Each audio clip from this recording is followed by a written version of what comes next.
Daniel Murphy is the founder and CEO of Apex Nutrition, a Cork-based nutrition company helping individuals, athletes, gyms, and businesses improve their health through evidence-based nutritional coaching. A CORE-registered dietitian, Daniel holds a BSc in Public Health, a postgraduate diploma in Nutritional Science, and an MSc in Dietetics from University College Cork.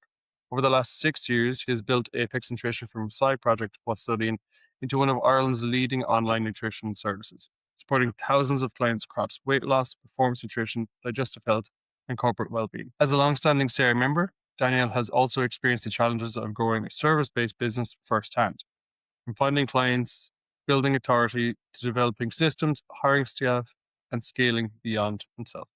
Please welcome Daniel Murphy. Dan, welcome to the SAOR Method podcast. Thank you for joining me today, Mr. Apex Nutrition himself. So before we dive into the incredible business that you've built over the past 6 years, what I like to ask people is why nutrition, I suppose, or why the health and fitness industry? What was it that got you into the industry? I'd like a big passion in health, kind of growing up. Like whenever I started kind of getting into the gym, I suppose with college, like at 18, it just started to become addictive. And then I started kind of giving people general kind of tips, I suppose, kind of around like health and nutrition. But like nutrition in particular was always one that like I was always kind of wondering like how it like nutrition kind of interacted with the body and things like that. So it always was kind of a difficult area for me to learn, and like I just wanted to know kind of everything about it. And then basically just like started doing degrees on it, my own kind of research around it, and that's generally kind of how I got into it. Yeah. Was it for performance at the time, or was it purely just your own curiosity out of like, I wonder how certain foods affects my body, both mentally and physically? Yeah, it was aesthetics at the time. So yeah, like, you know, starting out in college, like you want to be kind of looking your best, I suppose. So like that was kind of part of it, I suppose. And learning just around kind of calories and macros with that point of view. And then balancing it with the alcohol as well too on nights out, to be honest. But no, like outside of that, just like general kind of curiosity kind of around it. And I liked that it kind of challenged me. I liked kind of the area of kind of health anyway. That was kind of like I went into public health. So like I wasn't sure at the time what I wanted to do, but like the nutrition modules that we had in that just kind of gave me general kind of curiosity, and it's something that I enjoyed learning. Which like really it just kind of spoke to me, I suppose. Yeah, I get that from someone who dropped out after a second year in university to pursue a career in bodybuilding and obviously this industry. So it's not too bad, but I get that you have to have a deep interest in it, I think, to stay in it. And at first, I suppose kind of like myself, like it was my mates that were asking me because I was getting in good shape, you know, similar to that. I was in college and I just started giving programs to my mates and they started seeing results. And is that how it kind of started for you as well? Yeah, I started kind of going around just saying, look, like I wanted to do kind of nutrition plans, because I was doing, when I started that, I was doing a nutrition degree at the time. And like if anybody like doesn't know around kind of just general nutritional science, it's not really directed kind of towards the one-to-one side of things. It's more directed almost towards industry. And that I knew kind of wasn't for me. So I started going around just work saying, look, like, would you like a nutrition plan? And I had 2 friends, I think, at the time, and 1 family member just say, yeah. And like, that's kind of how it all kind of kicked off then. And I started getting more and more kind of into it and developing like little like systems, the beginner systems, like nothing compared to what it is now, but it's where I started. Yeah.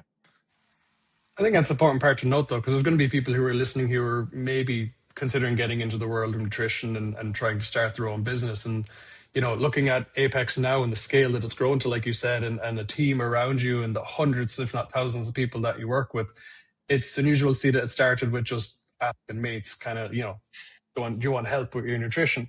It's an incredible way to start a business, I think, and it grows really well organically from that.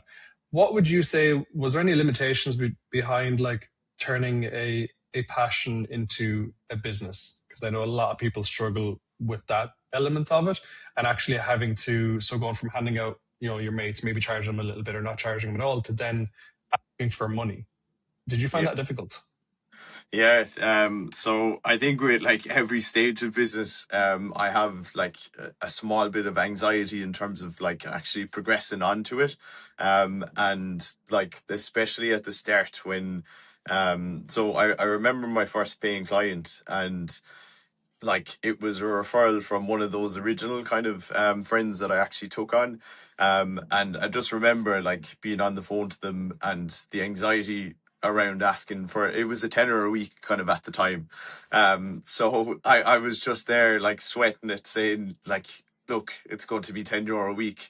And then them saying yes. And I was like, oh my God, what am I after getting away with kind of here? Like almost.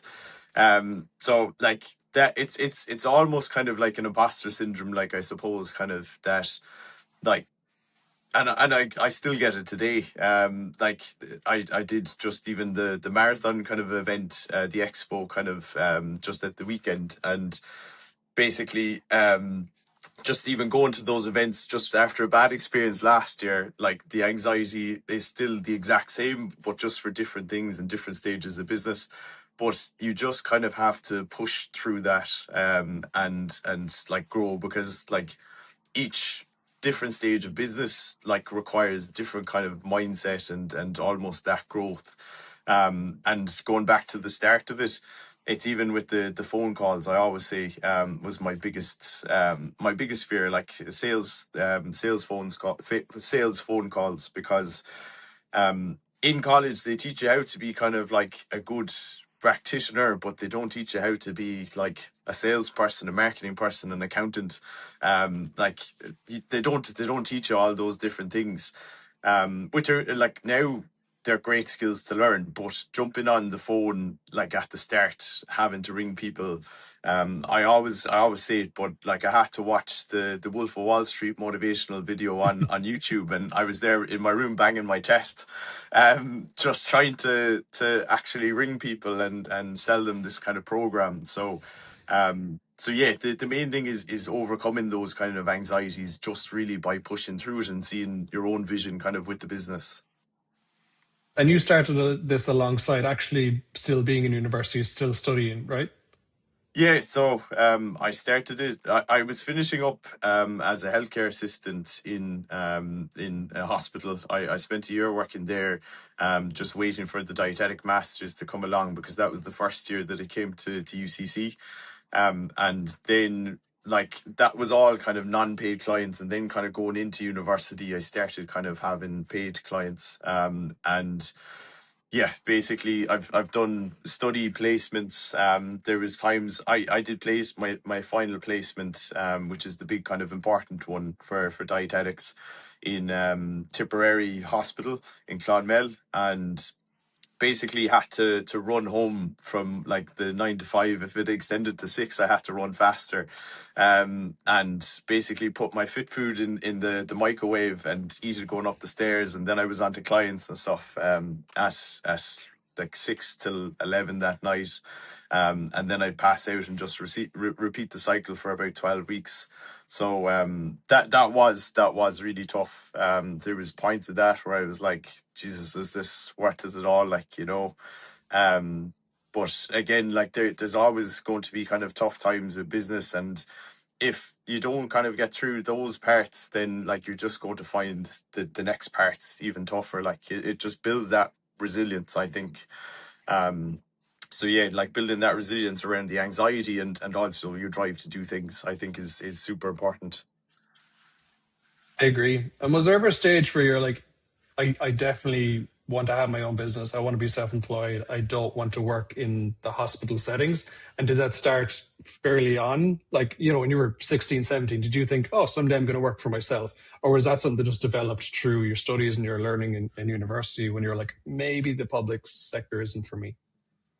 Yeah, like I generally, like from being a healthcare assistant for a year, like I generally didn't like the kind of hospital setting that much. I learned a load from it, and like even kind of life lessons and stuff as well too, like from working there. But like I've met people kind of working there for 15 like plus kind of years, and I was like kind of I want to kind of do more kind of outside. And then like even on like I always reference to my night shifts there. A lot of the night shifts were like quiet, and I could kind of actually kind of sit down and do research, and I was researching around kind of business and how I could kind of expand my own business. And I noticed that there wasn't a massive space like specifically for dietitians online. So the websites weren't that great, and there wasn't a lot of them kind of available. There's a lot of like different kind of nutrition options like that, but even then, like websites and stuff like that weren't great. So like from that, it kind of sparked like, you know, there could be an opportunity and there could be space here for myself to kind of go into this, because I'm fairly handy with tech, and I got to learn a little bit more about kind of SEO and website development over those kind of over those night shifts as well too. So there's a lot of research went into that in developing like even my first site, which is different to the one now, which I actually kind of invested in, I suppose, and it because that space isn't really kind of taken advantage of. But in terms of like the entrepreneurship, I just I kind of I enjoyed seeing the end results like of people and helping people, and like you don't get that from a hospital as well. From placement, you could get like a case and you'd go see the case, and then you'd go back to them the next day and they could be gone. And then there is like the outpatient clinics, I suppose, and like they could be seeing like 6 to 10 different practitioners that day. And like, are they really going to take on your advice around, look, you should be having 2 potatoes instead of like three, you know? So I felt that the private practice side of things, yes, like I could like kind of work from like an office space, which I kind of preferred too, but you could also see and guide people through the whole kind of entire process and make those kind of changes, make that impact, and then see that impact kind of at the end. Whereas I wasn't kind of getting that from the whole kind of hospital scene. So that's a kind of big part where the entrepreneurship kind of developed. And then I love also kind of the game of kind of business. It's like just the development, growth, and kind of pushing yourself, learning all these new skills, like just helping people. Like it's almost kind of like a little bit of a game like overall, and that is just very like exhilarating, I think, and like seeing the growth kind of over the last few years, and the growth in myself as well too, is just very addictive once that kind of gets going. I agree. Yeah, I completely agree. Hence why I got into self-employment myself. It is a game, and it's almost like a gambling. It's kind of like gambling. It's like, you know, Yeah. you're taking risks, sometimes calculated, sometimes just an opportunity comes and you just have to jump at it. And that is the exciting part of business for me. It's why I always loved the business element of, you know, fitness as well. But take us through that decision then to steer down, not going into a good, secure job with a guaranteed income, probably a solid income, right? Yeah. Holiday paid, you know, sick pay, annual leave, all these things, and saying, no, that's, you know, that's not for me. And what stage was that at? Like, what age were you? So I was like I took the jump like well going into kind of the masters really. So like I could choose to work part-time as a healthcare assistant in the hospital and scrap Apex and do my kind of degree. But I said kind of no to the hospital, because then also the degree kind of gave me a little bit more time, like about 2 years, to kind of still develop that. And then out the other side, I was kind of like, there's enough here to actually kind of take this full time. And now that I have like all the time on my hands, I can actually put a lot more kind of graft into it. And even on my graduation day, like I was offered like 2 jobs kind of around that time as well too. And I was like, no, I'm all right. So like, yeah, like it's scary, but at the same time, like I've read a lot of books kind of like over the years and listened to a lot of podcasts, and it's the security kind of freaks me out a little bit. Like because no job is really like secure. And I think we're seeing that now even more kind of with like even IT world and stuff like that. Like a lot of people, like because of COVID, they're kind of losing jobs because they kind of overextended with that. And I think that like people will always say like it's secure, it's got a pension, and that just feels a small bit like it's grand for everyone else, but I feel it feels a small bit kind of icky towards me. I like the risk. I like kind of having my own thing, and the fact that I can control my own thing means it's probably more secure than like you relying on like with the economy and stuff kind of at the moment, like very unpredictable with everything going on. So like you're relying on that game of chess where I can kind of control something if that kind of if the economy goes wrong from that point of view, I can look at somewhere else and change that, and that's where the game kind of aspect comes into it as well. So yeah, I generally like throughout my years I've hated when people kind of use like the term secure, because it generally nothing is really secure like. Yeah, yeah, I get that, and I think, but it comes down to the type of person that you are as well. I think I Yeah. had this conversation with Shane. I think some of us are just born to be entrepreneurs and, run our own ship. I do believe that there is people that are just born to go down that route. Me, it was probably early exposure to self-employment. My mom has been self-employed for 35 plus years now, so that probably played a part in that, and been exposed to sales and having to sell from a very young age, standing behind a till. So all those things probably played into, I got into it. And of course, there was elements that I found difficult also when I first got into it, especially during that first kind of year of when I opened up my studio. That was a completely different learning curve to prior to that. I was all online. I wasn't tied anywhere. There was minimal overheads compared to, obviously having a physical space. What are some of the major hurdles that you had to overcome within that first year of going, okay, now I'm all into Apex?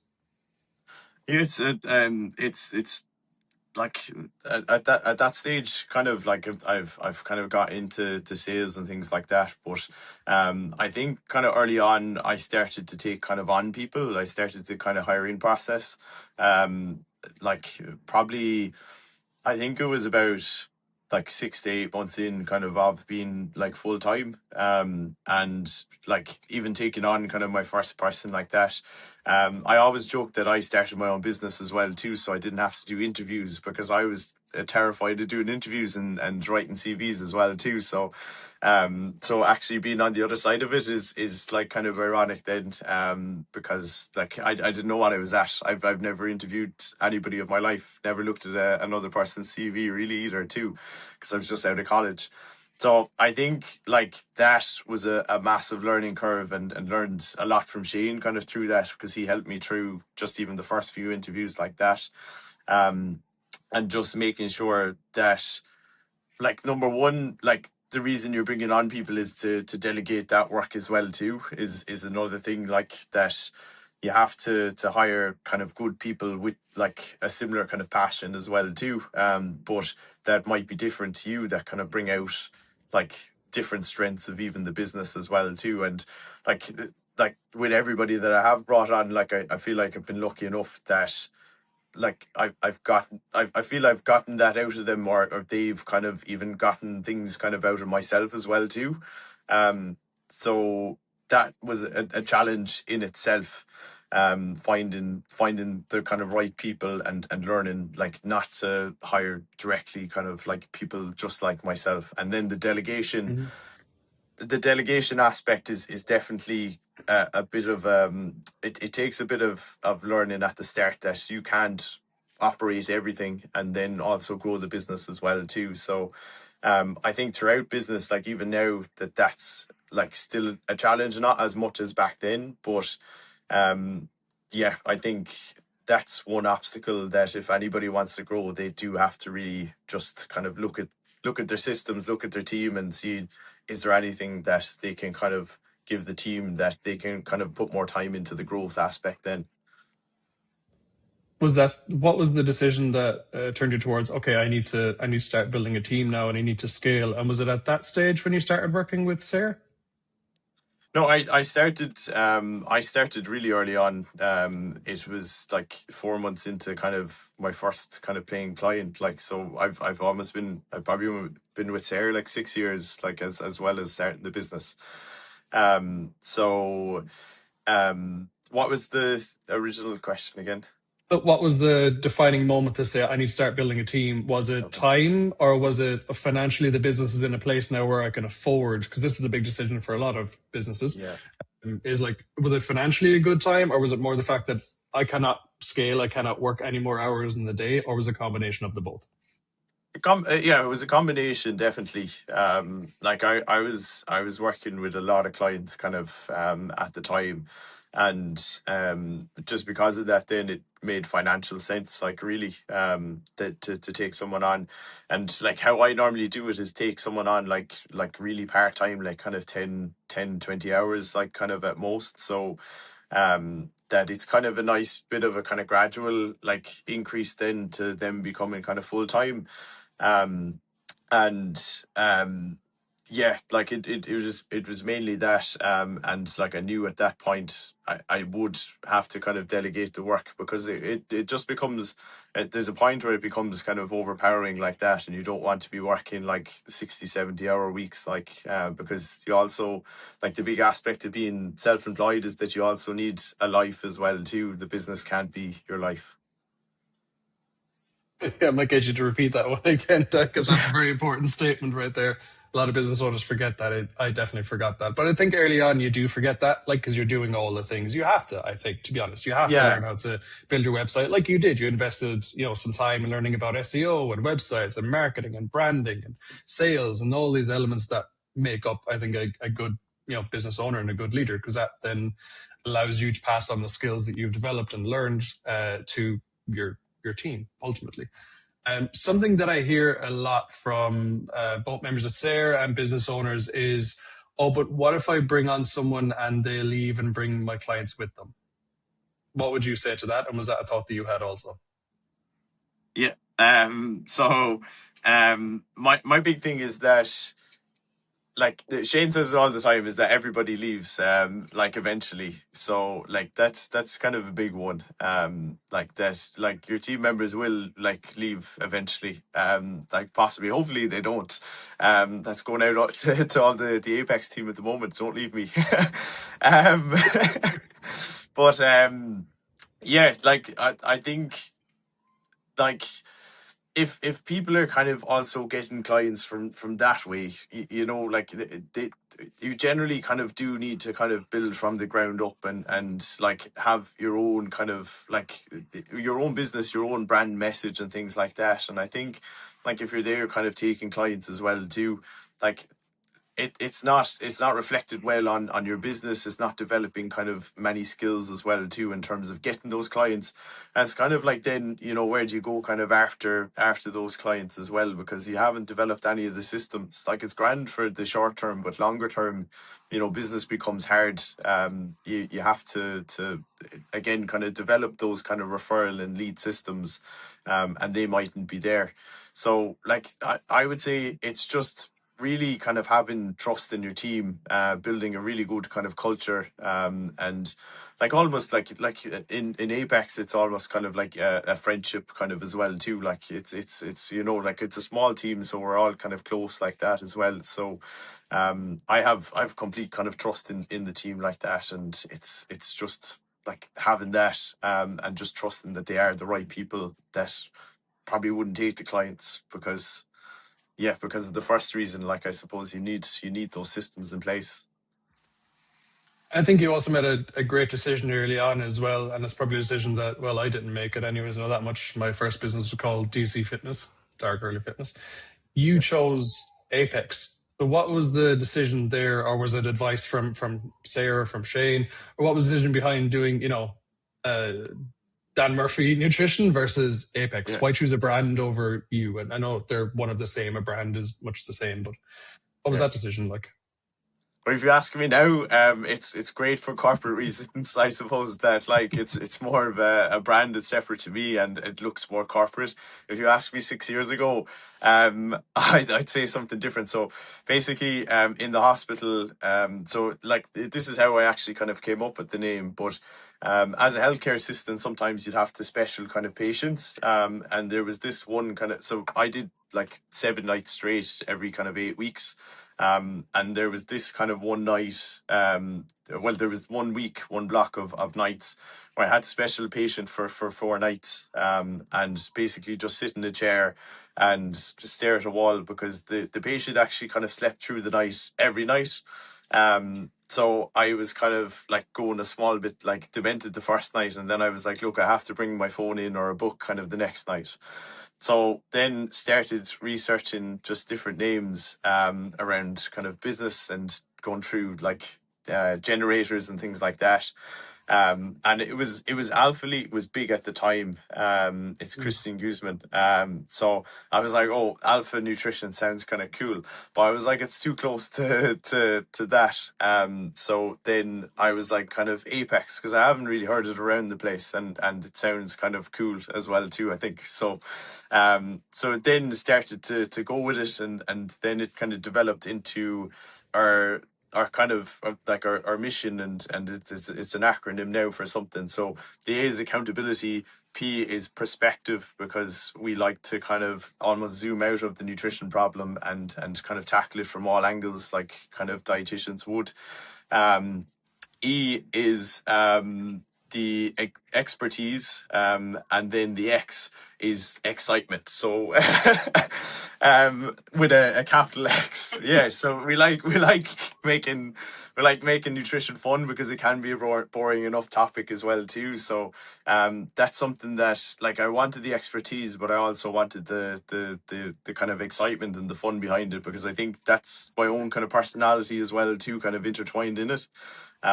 So that's basically the whole story behind it. But yeah, great now. It's a great corporate kind of thing now, like and stands out from that point of view. It's funny how that just kind of came around. Like that wasn't the original idea. Yeah. Love that. Absolutely brilliant. So you said you do a lot of corporate work, and I know I see you doing a lot of talks in the corporate space. How did that come about, or have you always, delivered talks and seminars to corporate clients? No, it just like you get people kind of asking you do it, and then start reaching out to people, start doing different events, and I personally kind of like it now. I love the kind of public speaking kind of aspect of things, because I'll rant on about nutrition like all day long. Anything I'm kind of passionate about, I'll never shut up. But I it's funny that I don't talk on a normal day, yeah, to be honest. But yeah, like so we done kind of a few events kind of recently as well too, just even with the marina market kind of over, and yeah, like it's great. I just like kind of spreading the word of kind of nutrition. And that again, that was kind of another kind of thing to come over. Like I wasn't always a like public speaker really, and always wasn't into it. It's a skill that kind of progressed throughout. And also, like as I said, with the events and standing at a stall, like anybody looked at me the last like 2025, I was a ball of anxiety at a stand. Didn't know what I was doing, hate approaching people, hate handing out flyers, just thinking I'm a bother. Up until like last weekend was like the first kind of really successful one that I felt went really well. And within the first 5 minutes, people started coming up and asking me questions. And I was like, oh my God, this is brilliant. So I'm getting into the stands side of things now.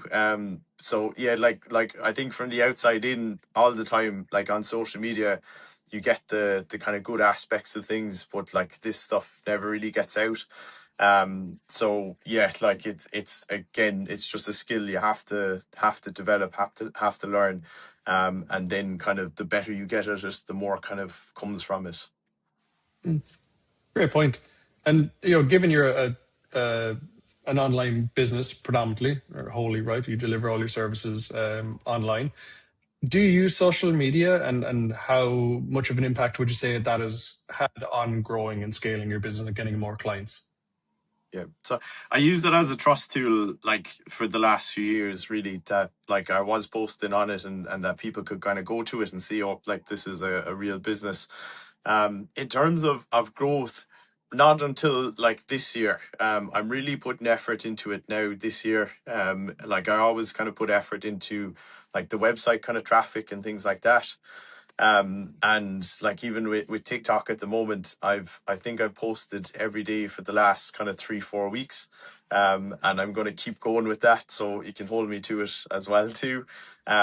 So yeah, so like I'm really putting effort into growing that aspect of stuff. It doesn't always mean like instant leads, instant kind of customers as well. I think people like need to kind of know that side of things. But I think the consistency with everything like that, like it eventually pays off in a way. Like you do get some kind of people from it. But I think building that it's more a tool for more like brand awareness and trust. I feel personally than a lead generator. But if you get leads from it, it's all well and good then too.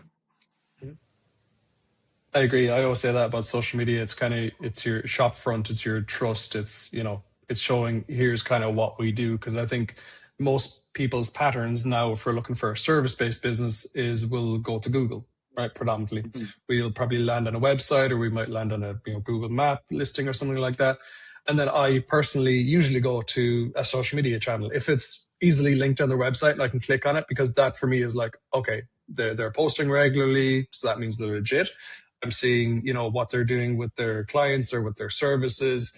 So it's like, okay, yeah, this is real, right? And that's how we kind of build into the trust. And then I might go back to the website again and, book or request more information or something like that. How important would you say then your website is? And would you say that you get predominantly most of the leads through your website? Yeah. So I put a lot, a lot of work into the website, and especially reviews as well. So like anybody can check, but I think we're relatively the highest rated kind of nutrition dietetic service that like on Google search kind of in Ireland, I think at the moment, which I put a lot of work into just getting reviews off every client. But definitely kind of having a presence there, like organically and kind of paid ads as well is kind of what I mainly kind of do on that side of things. And staying up to date there, I would put a good a kind of high importance kind of on that.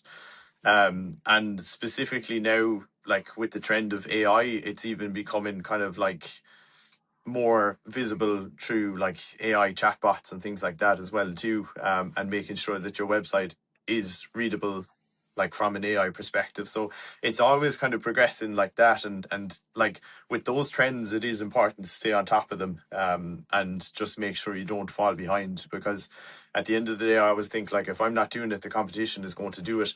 And even if they don't do it, because like judging off the kind of the whole kind of website scene previously, like from when I started, like if I start really focusing in on that AI readability side of things, that's really going to excel my own kind of website in front of everybody else's as well. So yeah, I hold a grave kind of importance on the website side of things.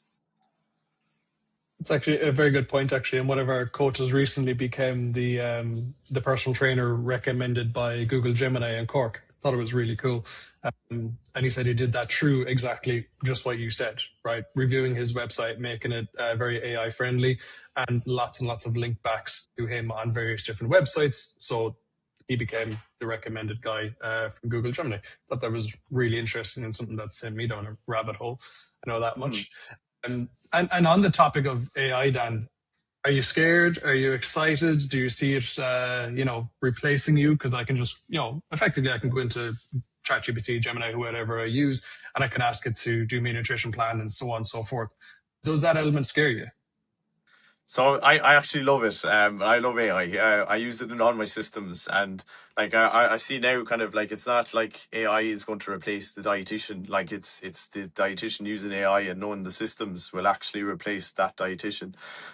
Because like if I can do things like 5 times faster, just for example, like compared to my competition, then it's just going to accelerate my growth. And on a personal level, so why I wouldn't so like you can do the nutrition plan on AI. So just from my own experience, I did a running plan on AI for the half marathon that I did, and ended up pulling my calf and tearing my calf. Like 10 weeks in, I was like 6 or 7 weeks out or something from the half marathon. I did it in the end, like, but just whatever comes up there, like it might not kind of help you, and like going to a running coach like that maybe would have kind of excelled, like would have been better for me, because I might have been doing like way too much mileage because of the plan like that. So just don't kind of trust everything you see. And I think from the kind of the dietetic side of things as well, because there, like, I have that medical aspect to the business, like that, like is a big kind of aspect that, like if you're working with someone like with diabetes, cholesterol and things like that, you can of course look it up, but is that something you're going to follow? Is that going to change your behaviors? Does ChatGPT know how to change your behaviors and things like that?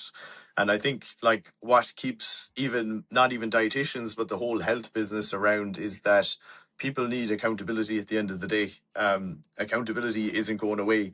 And like, even if Elon Musk brings out like this really high tech like robot that is going to tell me what to do kind of every day, I'm still probably going to not listen to it, like, eventually. So I think that human element is really important, and accountability is the thing that will keep health businesses there. So I would just say, like, adopt AI, because it's not going away. It's only going to get bigger, and see kind of how it can help you, rather than like turning your nose up at it, because I think that's where you're going to see kind of danger then in terms of business. Completely agree. It's a tool. It's a supplement, is what I like to call it. Right? Nothing will supplement Yeah. just a good diet, but you can add vitamin C's and whatever you like to that to help you and aid in that. Um, do you see AI also aiding and scaling a team faster, or do you see it allowing you to not actually scale a physical team, but maybe a AI team? So like, yeah, like, so like even at the moment we're looking at like AI chatbots on the website, like kind of even like AI kind of like even responses to clients, just so it's even faster like that as well too. Like which kind of consultations that we do, like they're all kind of dictated, and then like you send it to an AI chatbot, and it breaks down an email and sends them their goals. So like that could almost kind of be able to add space for like an additional like even 10 clients, rather than typing out all those kind of goals as well. In terms of like even my marathon expo, I got a mock-up of the stall and what it should look like, and what kind of would be the best things to kind of actually get people to come in and to talk to me.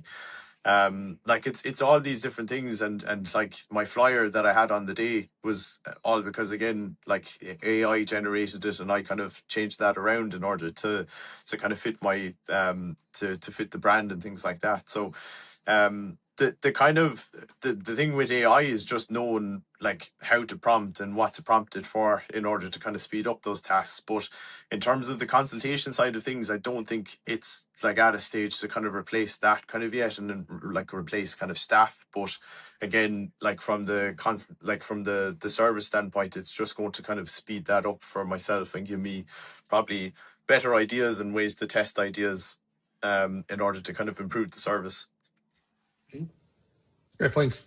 And with that in mind, where is Apex going? What's the next 5 years look like for you personally, from a business owner perspective? Like, do you do much one-on-one time now with clients? Do you plan on paring that back?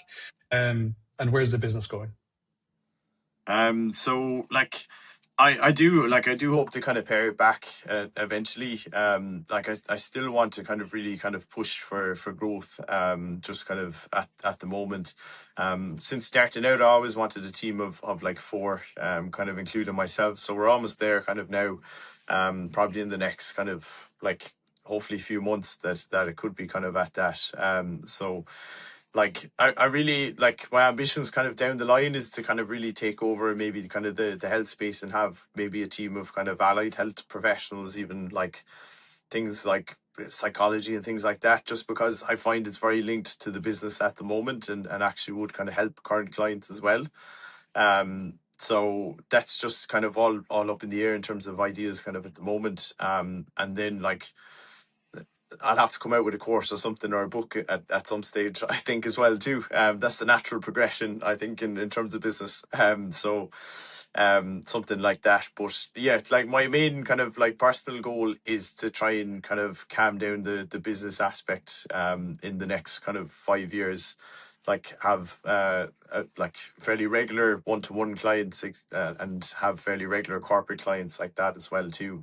And I suppose a business that kind of functions well without me kind of in it.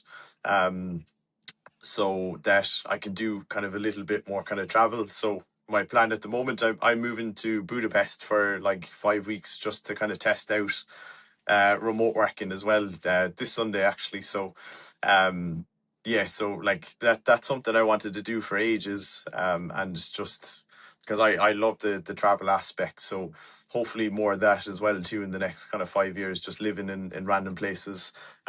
Maybe Lithuania is now too as well, because I visited recently, so I know what it looks like, especially with the Great place. apartments as well too. Great space. It is, in fairness, and it's a really big tech hub across Europe, I think, and maybe someone may correct me on this, but at one stage we did have the fastest Wi-Fi. I think in Europe we still may have the fastest Wi-Fi, which is very helpful being an online business, especially running calls and podcasts. That's exciting, Dan. The future looks super bright, not only for you but also for Apex, and what you've built is nothing short of incredible through plenty of hard work, as you alluded to today. But if there's someone listening now who is maybe in university studying nutrition, dietetics, in that space, is there any piece of advice that you would give to them? I find just kind of started, like I suppose like even if you're like even 60, 70 years of age, like it doesn't even matter in terms of like what age you are, and where you are at life. With university, me going back at like I was 24, I think, kind of when I started it, and people were like, oh, like you're going to be kind of like old coming out of there, and like looking back at now, I'm like, thank God I did. But like the time passes kind of anyway, and like just kind of starting something, and not having like the whole kind of fear of like, oh, the the industry is saturated and the industry is saturated. Like if you can kind of put your own spin on it, your own kind of unique take, and you have kind of the passion, especially, and just the cojones as well too. You need kind of passion and balls of steel, I suppose, kind of in this industry. To be honest, the combination of the both kind of do well. But basically, just starting, start with your friends, and just kind of look to kind of grow from there, and don't really kind of wait. And like even with the social media accounts, like keep those as consistent as possible as well too. Just so you can kind of just build general kind of awareness. But like, yeah, start, because it's going to be hard. Like also, just a lot of people in university always say, look, I'm going to wait until I finish my degree as well too. But then that's when like security comes around, and like the whole security around the job, and you get offered the job at graduation, you take it, lovely HSE pension, and next thing you know, you are like 60, 70 years of age, and you're like, oh Jesus, it'd be great if I had a business like ages ago. So yeah, the main thing is starting it. To quote Nike, just do it. Just Pretty do it, much. yeah. Just jump in head first, and make the most of it, I think. And one final question, Dan. Would you say that SAOR helped you along that journey, and what particular areas? Yeah, with everything. So like I started, so officially, if the revenue's listening, I started 2020 in January, money messing. But like I started kind of 2020 in January, and started with SAOR. in March of that year. So like it was only 2-3 months before I actually jumped on kind of the program, and it's just kind of getting the systems in place. Like I didn't know what a CRM system was. Now I do, unfortunately as well too, because they're painful enough. I didn't know like bookkeeping, accounting like that, and like tracking stats, like your sales levers, like your revenue. Knowing the numbers as well too is a lesson that I learned throughout, and that's a lesson that I keep learning because I'm very bad with numbers.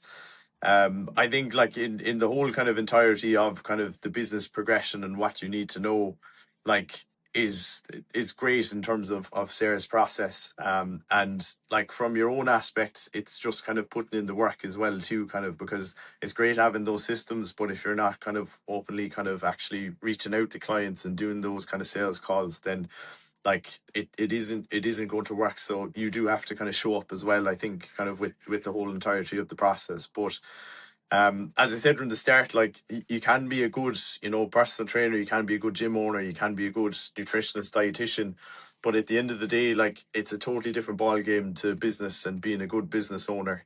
And that's the part that SAOR help you out with. Thanks for that, then. We appreciate that feedback. I'm sure Shane will also. You are a dream to work with, I have to say. You do, and I think that's you landed on a really key part there. We can only guide, but you have to do the work.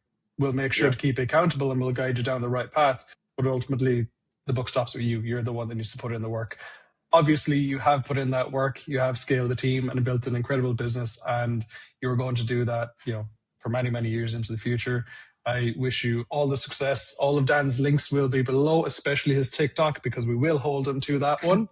And Dan, thanks for joining me today. Thanks.